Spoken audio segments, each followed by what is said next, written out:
जब हम 40 दिन की उपवास प्रार्थना में थे और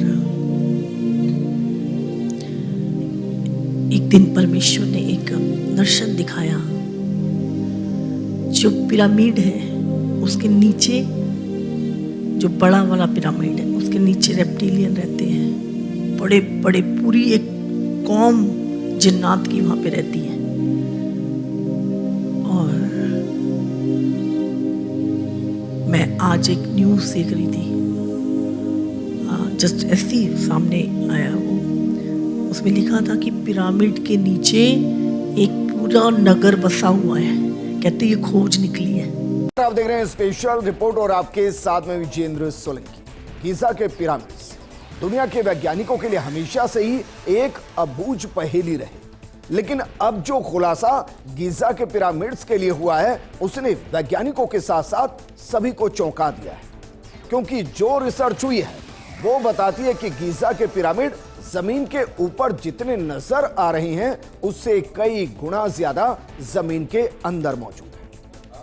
अगर हम कहें कि गीजा के पिरामिड आपको सीधे पाताल लोक से जोड़ते हैं तो भी गलत नहीं होगा, क्योंकि जमीन के अंदर 640 मंजिल नीचे तक गीजा के पिरामिड मिले हैं। सिर्फ इतना ही नहीं, ऐसी संरचनाएं मिली हैं जो बताती है कि जमीन के 6000 फीट से ज्यादा नीचे कुएं बनाए गए हैं, नीचे कई कमरे बनाए गए हैं और नीचे तक उतरने के लिए सीढ़ियां बनाई गई हैं, जो लगभग आज के दौर में भी असंभव है।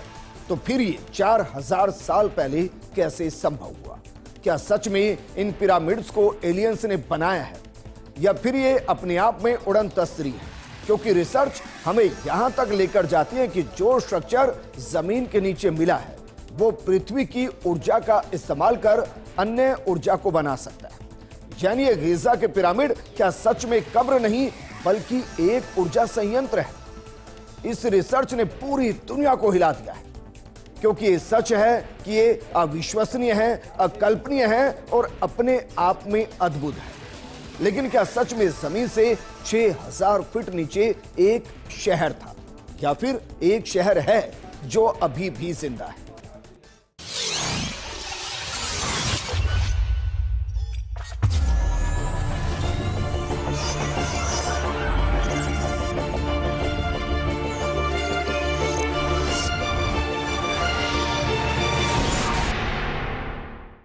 और मैं इतनी हैरान हुई कि हमने 40 दिन की प्रार्थना में जो चीज देखी थी वो एक्सपोज हो गई है। और जिन जिन चीजों को हमने देखा वो एक्सपोज किया प्रभु ने हमारे सामने, अब वो मीडिया पे आ रही है।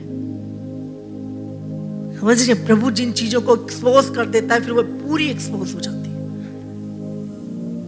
और ये जानबूझ के की जा रही है ताकि लोगों को बताया जाए कि हम हैं, राज्य हमारे हैं, देश हमारे हैं। समझ आ रही है आपको? अभी पिछले दिनों में भी एक विजन में शैतान ने सारे देशों के झंडे पकड़ रखे थे और वो समुद्र की तह में, और वो कह रहा था कि नहीं ये मेरे हैं, ये मेरे हैं, मेरे हैं। एक आवाज आई पीछे से शैतान को कि ये नहीं, ये मैं अपने पुत्रों को दूंगा। और शैतान चीखने लगा उस समय, ये मेरे हैं। उस टाइम मरियम वाला मीटिंग थी, मेरे हैं। लेकिन प्रभु ने बोला मैं अपने पुत्रों को दूंगा इसे। हालेलुया। ये राज्य, ये देश प्रभु के हैं, प्रभु ने बनाए, लेकिन वो दुष्ट, वो मिक्स सीड, वो बीच में घुस के उन्होंने परमेश्वर से दूर करके लोगों को और ही चीजें, प्रभु के विरुद्ध होने वाली चीजें, वो पाप जो प्रभु ने कहा था ये नहीं करना, वो चीजों के पीछे लगा दिया। हालेलुया।